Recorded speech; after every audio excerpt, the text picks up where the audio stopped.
And here you have it. The number is 0.1. Yes, America, indeed, it is true.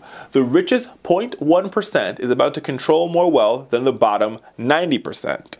Yes, indeed, America, it is true. The rise of wealth inequality is almost entirely due to the rise of the top 0.1% wealth share, from 7% in 1979 to 22% in 2012, a level almost as high as in 1929. And if that year sounds familiar, that is because that is the year when we had the start of the Great Depression.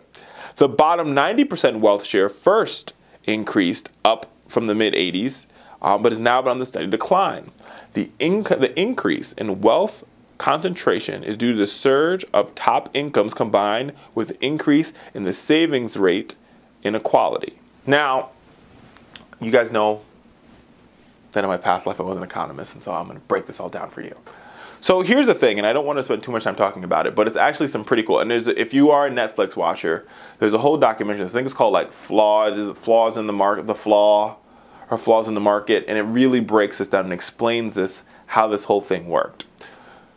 So here it is.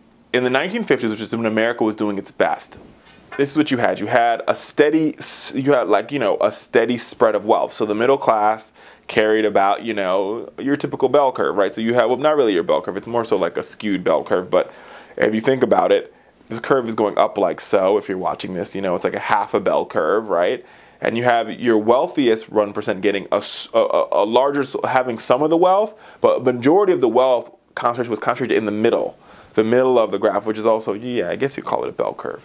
The middle swath, the 67.7% is what you want, right? And that way you have your outliers of the very rich and the very poor. But generally speaking, you have a balanced distribution of wealth. Right now, that wealth is skewed all the way to the richest 0.1%.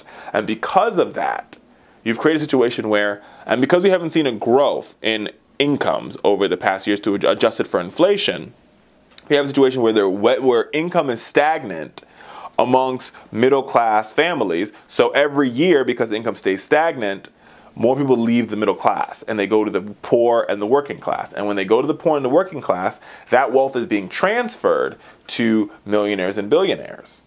So they're going this way, middle class is going that way. You end up having what you call a wealth in it. You have this, income inequality.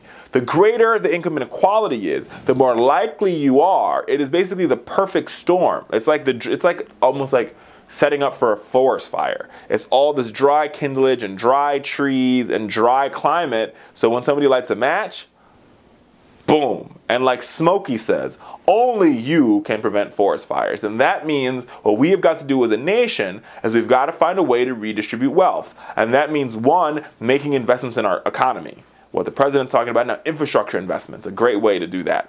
So what you want to do is alleviate the amount of debt that exists for the new workers going into the workplace. Because you want them to have disposable income so they can buy a car, buy a house. And we already know the money multiplier, every dollar you put into the economy, you get $3 or $4 out, which means you grow the economy. Too bad Republicans don't get that, but I'm moving on.